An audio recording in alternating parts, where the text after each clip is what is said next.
Vamos lá, Marcos. Não, eu passo perfume para sair na filmagem. Vamos lá. Olha só, eu quero pular aqui com vocês na página de número 297.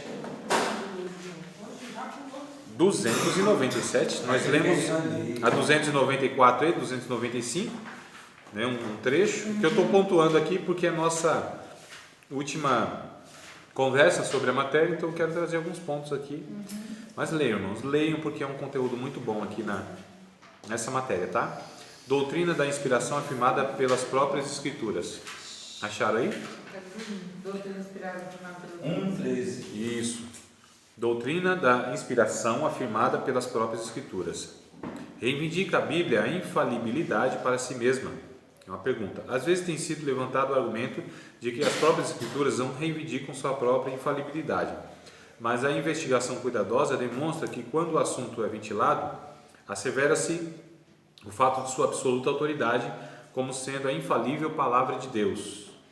Mateus 5,18, né, está escrito: porque em verdade vos digo, até que o céu e a terra passem, nenhum i, que é a menor letra do alfabeto hebraico, ou um tio, né, que é um traço que faz distinção entre certas letras hebraicas, jamais passará da lei, isto é, do Antigo Testamento, até que tudo se cumpra, as próprias palavras do nosso Senhor, né? Isso indica que não somente os pensamentos transmitidos pelas Escrituras, mas as próprias palavras individuais, como veículos válidos desses pensamentos e conforme sua própria soletração, são dotadas de verdade infalível e seguradamente serão cumpridas e realizadas. E aí está o João 10,35, né? E a Escritura não pode falhar. Tem as mesmas implicações no versículo supracitado. 2 Timóteo 3,16, nós já lemos em outra ocasião, mas vale a pena de novo ler. Toda a Escritura é inspirada por Deus. A palavra lá no original é esse aí, né? Theopneustos. E é útil para o ensino.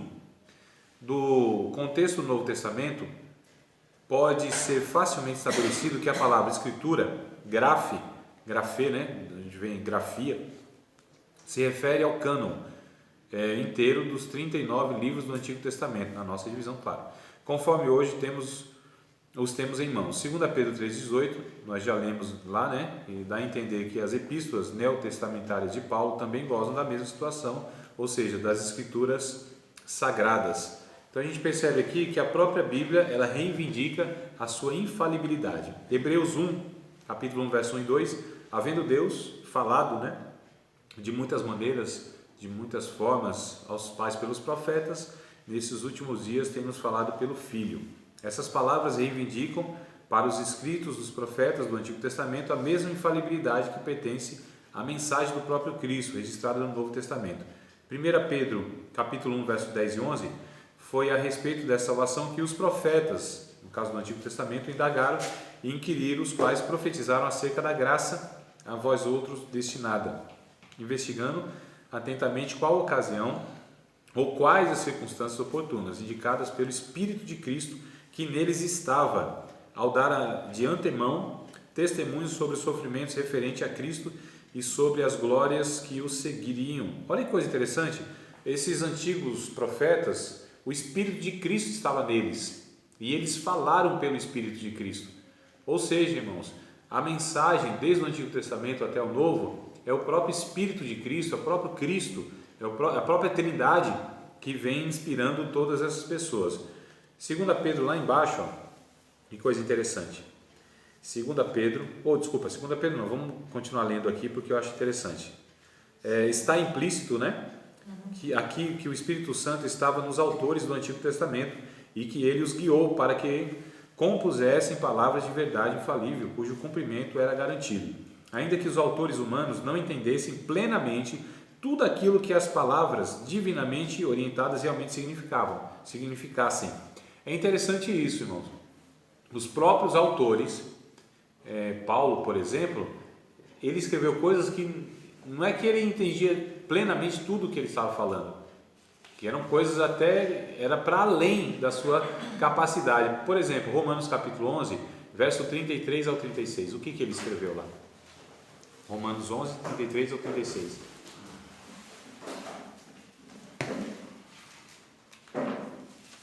Quem achar, por favor.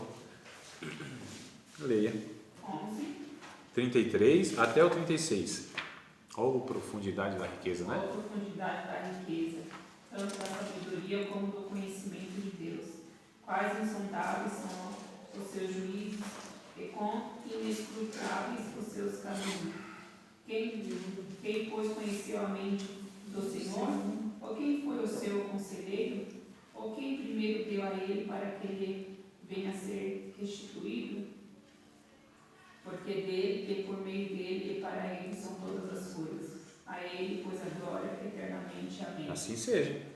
Então, Meu Deus. Paulo está dizendo, ó, que profundidade da riqueza, tanto do conhecimento quanto da sabedoria de Deus. Quão inexplicáveis, inescrutáveis, melhor dizendo, né? Que não se prescruta, que não se entra mesmo. Então, é uma profundidade tão grande que eles mesmos reconheciam que tinham coisas que não eram tão claras assim.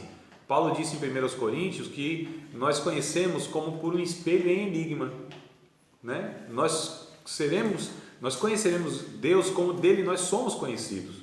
Então, de fato, há uma profundidade tão grande, há declarações que eles mesmos falam, mas plenamente eles não entendem alguns pontos. O que eu acho interessante, irmãos, é que assim, Deus, por meio das Escrituras Sagradas, e essa geração que eu disse que vive nessa relatividade, tem verdade ou não tem verdade, o ser humano, ele anseia por uma segurança.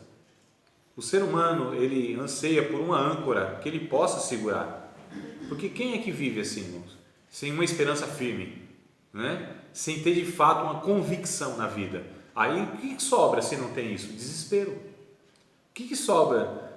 Por exemplo, a gente sempre pregou a igreja a respeito do fim do mundo, não foi? Sempre falou, o mundo vai acabar desde que a gente se entende por gente, a gente ouviu esse negócio, né? O fim do mundo, é o fim do mundo, não vai haver amanhã e tal.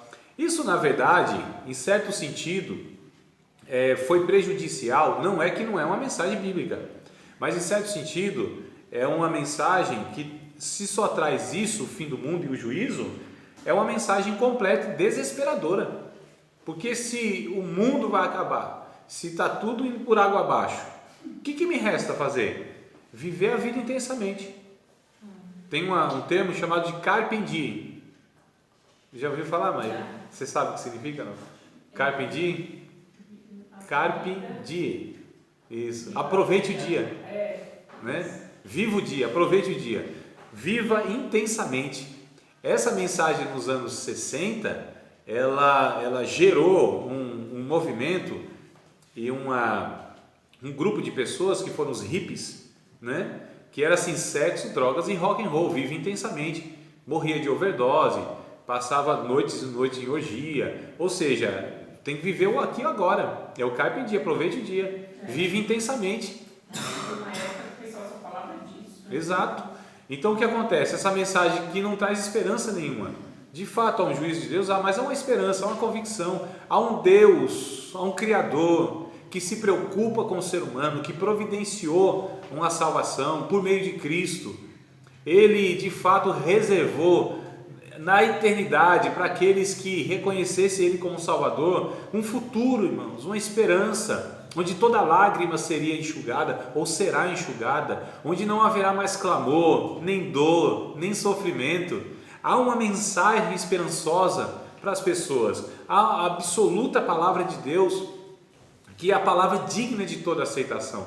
Paulo vai dizer isso, né? Essa palavra é digna de toda aceitação, né? Então existe, irmãos, essa questão de que o ser humano ele precisa dessa âncora segura. E a Bíblia vai dizer que essa âncora segura é o próprio Cristo. Nossa âncora está no céu. Toda âncora humana vai para a terra, para o fundo, né? A única âncora que leva para a eternidade é essa âncora que é chamada de salvação. Nós estamos seguros no céu. A nossa segurança é por isso que crente não tem medo de morrer. Já viu crente com medo de morrer? Não tem. Só não quer morrer, mas não tem medo. Medo, desespero, a agonia, a questão da incerteza, porque a morte é uma incerteza para aqueles que não confiam em Deus. Então, se é uma incerteza, as pessoas temem o desconhecido, mas nós já conhecemos, irmão, já sabemos, está tudo certo, tudo resolvido. É por isso que, em face à morte, não se negava a Jesus. Não tinha problema nenhum. Os nossos irmãos convictos da fé, a morte para eles... Jesus disse, quem crê em mim nunca verá a morte. Nunca morrerá. Nunca. Olha só, então eles tinham convicção disso. Então a morte, aliás, Paulo diz a morte, a vida, os anjos, os principados, a altura, a profundidade, nenhuma criatura há de nos separar do amor de Deus que está em Cristo Jesus, o nosso Senhor. É por isso que ele disse, eu vou pegar aqui o texto de Revés, tá? Do final para o começo. E aí ele disse assim, porque nós somos levados como ovelha para o matadouro. Olha só, irmão. Mas em todas essas coisas nós somos mais do que vencedores. O que nos separará do amor de Cristo? A nudez, a fome, o perigo, a espada. Olha só. E ele vai dizer, então, estou de trás para frente mesmo aqui, do 38 de Romanos até o 31, né? E ele vai dizer assim, então, quem tentará acusação contra os escolhidos de Deus? É Deus quem nos justifica. Quem, pois, os condenará? Se foi Cristo que morreu, ou antes ressuscitou, está à destra de Deus e intercede por nós. Mas em todas essas coisas, né, nós somos mais do que vencedores. Olha, irmão, que coisa interessante. Então são seguranças, são mensagens que são de convicção, de esperança, e isso a gente pode trazer para a humanidade, e eles não têm. Não tem, nem as religiões, elas trazem propostas que são desesperadoras. Porque se a gente pega aí o espiritismo, né, o budismo, essas religiões que vão trabalhar com ciclos, que são chamados, por exemplo, no budismo, no hinduísmo, é chamado do karma, né, até atingir o dharma, é aquele ciclo todo de encarnações ou reencarnações e tal. Se a gente pega o islamismo, aquela insegurança que há uma insegurança da eternidade, né? Há uma promessa, mas essa promessa não é 100% garantida. O cara que é um homem-bomba, é possível que ele tenha lá suas 7 virgens no céu, mas não é tão garantido assim não. Porque se fosse, por que os líderes não fazem isso? Vai logo. Por que os líderes, irmãos, nunca pensaram nisso? Por que os líderes, se isso é uma promessa, por que só vai os peãozinhos de fábrica? Né? Por que o Bin Laden não foi? Por que os líderes não vão? Só vão? Da morte. Então, assim, é uma incerteza que se tem. E se pega o catolicismo, por exemplo, purgatório, aquela coisa toda, negócio meio complicado, é uma incerteza. O futuro, a eternidade é uma incerteza. Agora, o evangelho, irmãos, não, ele tranquiliza. Está tudo certo. Tudo certo. Está em Cristo, Adriano, não morre.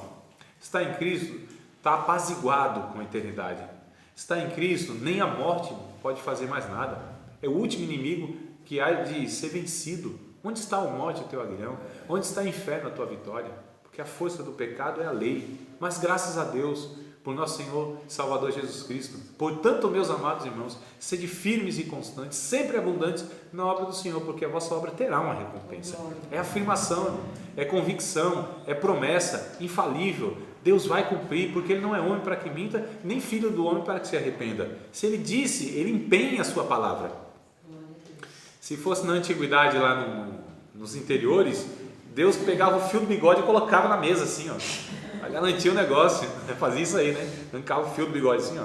Aqui empenha a palavra. Eu recebi uma mensagem de uma pessoa interessante. Eu nunca tinha, pode ser até meia besta assim, alguém já deve ter visto, mas mandaram para mim, eu nunca tinha, eu fui ler mesmo ela.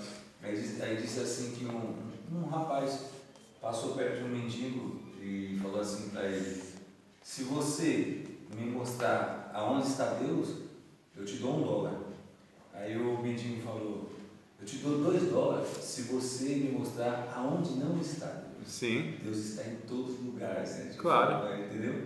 O cara, mesmo mendigo, mesmo estando naquela situação, ele tinha convicção de que Deus está em todo lugar. E o cara que tinha o dinheiro não tinha convicção. Claro. Porque é questão mesmo de convicção, na palavra de Deus. Eu quero aqui mudar mais ou menos de assunto, mas não mudando totalmente, a página 308. Agora é o salto olímpico, né? Agora foi longe. Profundou mesmo.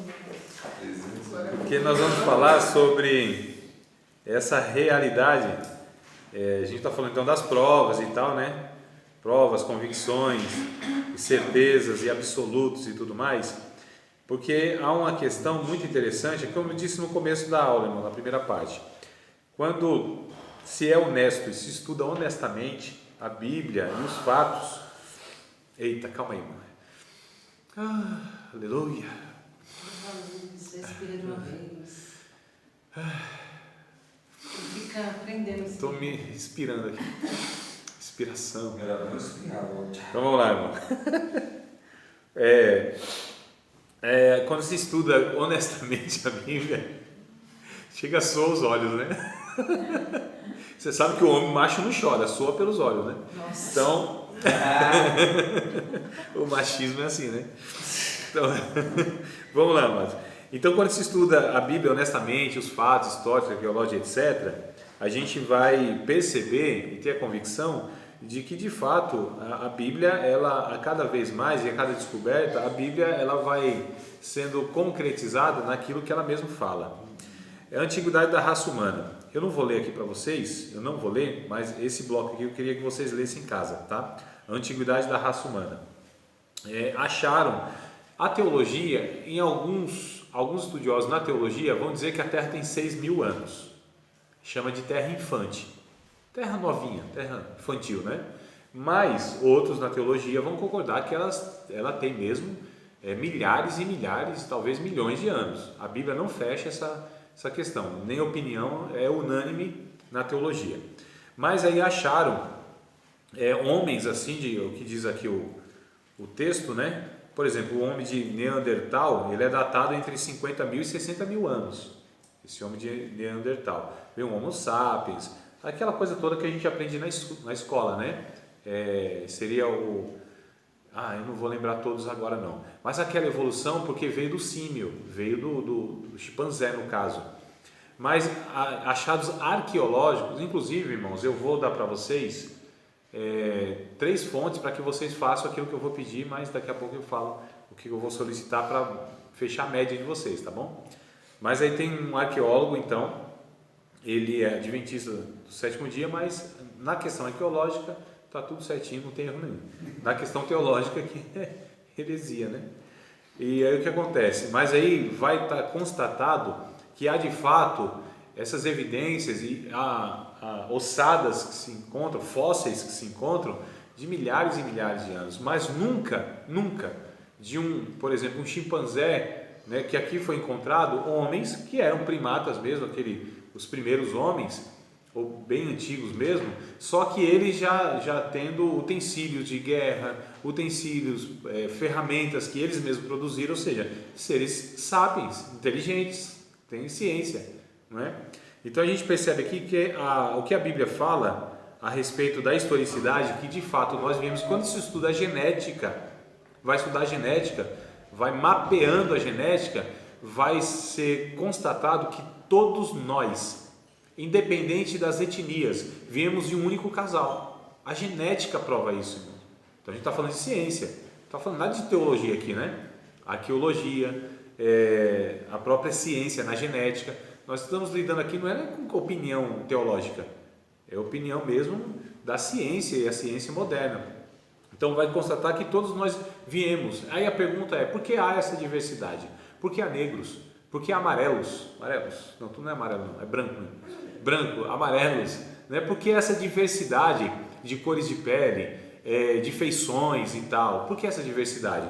Aí a própria ciência vai nos explicar que isso se dá muito mais pelo clima, isso se dá muito mais pelo habitat, isso se dá muito mais pela alimentação e por outros fatores mais. É lógico, irmão, que não é assim, meu filho, eu sou branco, aí vou para a África, aí lá meu filho vai nascer negro. Não tem nada a ver. Ou ele vai ficar negro lá. Não, isso, a gente está falando de muitas gerações que vai haver.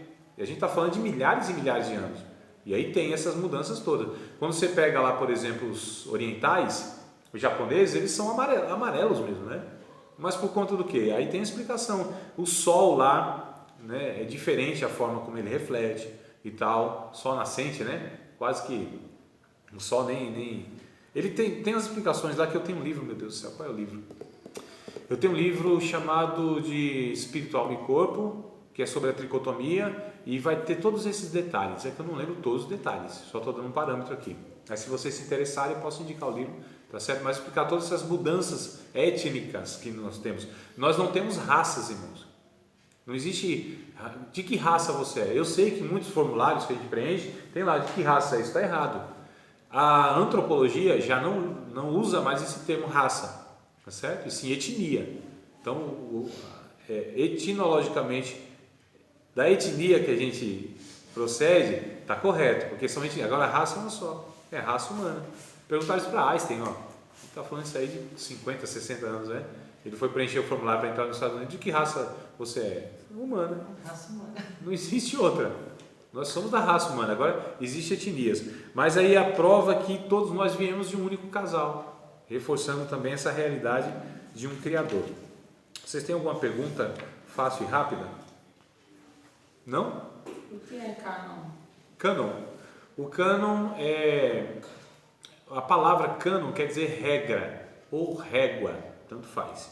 Porque esse termo ele foi usado para provar quais livros eram, né? Então existia um conjunto de regras para que passasse os livros da Bíblia. Passando por esse conjunto de regras, ele era considerado então inspirado.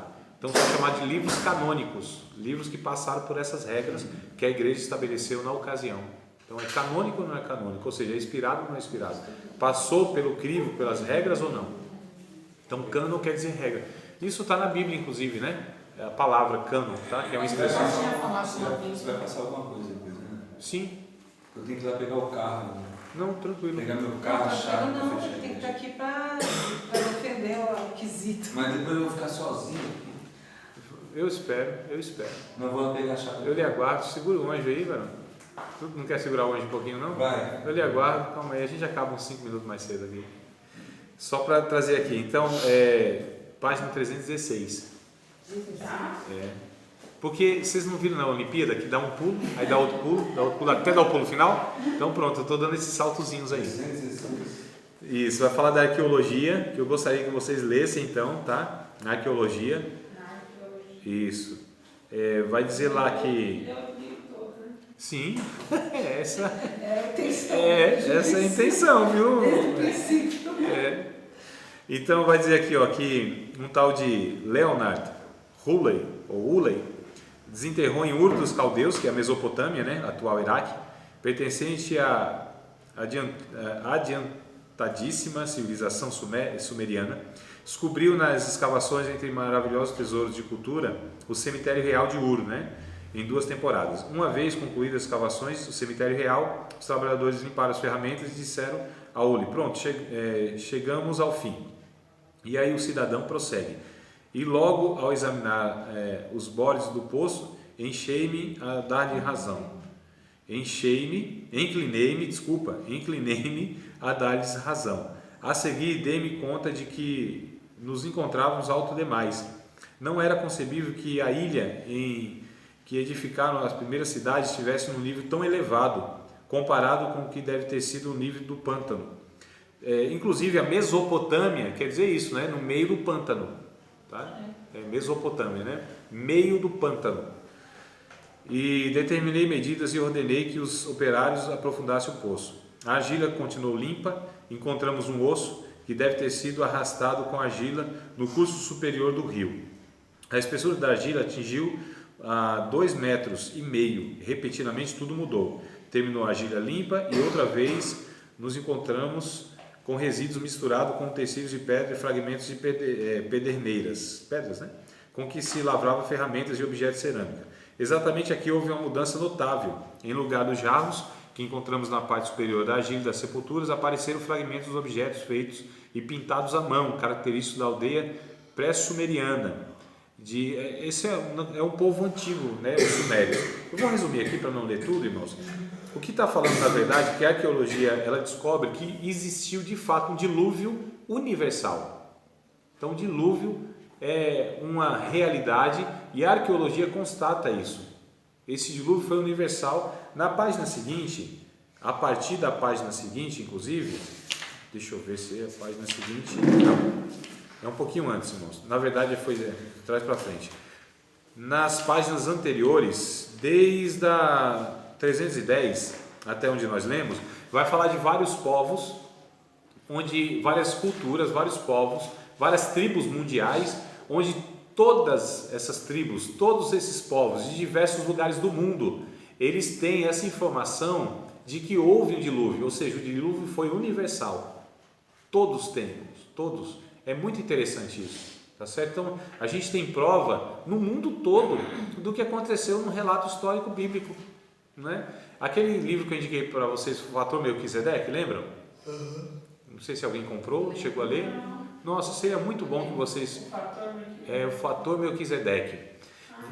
Muito bom. Nossa, tem que comprar esse livro. É um investimento que vocês fazem no conhecimento de vocês. Vocês vão ver como vai clarear um monte de coisa na Bíblia, né? Tanto do Antigo quanto do Novo Testamento. O Fator Melquisedeque. Eu não sei exatamente quanto está não, Yuri. Deve estar acho que uns R$45 por aí, né?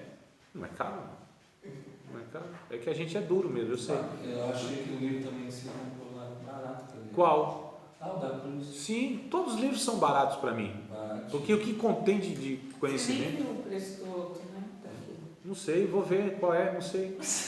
Claro, que tem as religiões lá. Né? Sim, vi sim, já te falo depois em off. Então olha só, o Fator Melquisedeque vai explicar, por exemplo, que muitas culturas, muitos povos distantes da nação de Israel, de Jerusalém, eles tinham conhecimento de alguma maneira que viria uma pessoa, um salvador. Eles têm de fato esse relato, né? Lógico, não como a Bíblia exatamente, mas isso contribuiu inclusive para a evangelização, contribuiu para falar do Salvador em muitos lugares aí. Os missionários chegavam em alguns locais, considerando aqui nunca veio Jesus, de fato, nunca foi um missionário, nunca teve presença de nenhum cristão ali, gente assim totalmente excluída da civilização, povos não civilizados, mas quando o missionário chegou já tinha, então, essa tribo, né? Esse povo já tinha uma história que era muito parecida com a história da redenção, com o Messias. Olha que coisa interessante, irmão. Então o próprio Deus se encarregando na história para se apresentar para a humanidade. E essa história bíblica, então, nos povos vão se confirmando. Só para que a gente tenha mais convicção, mais elementos e fatos históricos, arqueológicos, culturais e etc., para reafirmar, irmãos, que a Bíblia ela é totalmente digna de aceitação como sendo a palavra de Deus e verídica. E jamais, em nenhum momento, conseguiram refutar nada da Bíblia. Nada, absolutamente nada. Alguma pergunta, irmão? Fácil e rápida? Não? Sobre Ariel, tinha tanta coisa para falar aqui. O dia longo de Josué, isso é explicado na astronomia, isso é constatado, que houve um dia na história da humanidade que foi longo, que foi mais longo, mais de 24 horas. Daquele horário, não teve um atraso? Tem uma alteração. Eu já ouvi falar isso. também. O relógio de Acais, que atrasou, né? Então, na astronomia eles constatam isso. Então, que houve na história da humanidade um dia mais longo. A história de Jonas não é fictícia, ou seja, que Jonas foi engolido de fato por um grande peixe, né? Algumas versões do Novo Testamento vai dizer baleia mesmo, né? Mas uns não concordam que é baleia e tal e etc. Mas por ser milagre, se fosse uma sardinha, eu acreditava, mas porque é milagre também não, a gente não vai. Aqui também tem baleia. Hã? Isso, tá, é porque algumas versões não vão estar, mas muitas versões do Novo Testamento está lá baleia, né? É porque o livro de Jonas diz o grande peixe, não especifica que grande peixe era esse, e alguns acreditam que eram outros lá e tal. Mas como é milagre, e nessa geração que nós vivemos, do existencialismo, da incredulidade e da ciência, da razão e tal, então os milagres eles ficam de lado, mas a Bíblia ela é repleta. Tirar os milagres da Bíblia fica complicado, né? Então, mas é outra questão. Milagre é uma questão de fé mesmo. Então, milagre não se explica pela via natural da racionalidade. Isso é um fato. Mas a gente sabe que há. O milagre ele é de fora o íntimo. O milagre ele foi vivido em coletivo já.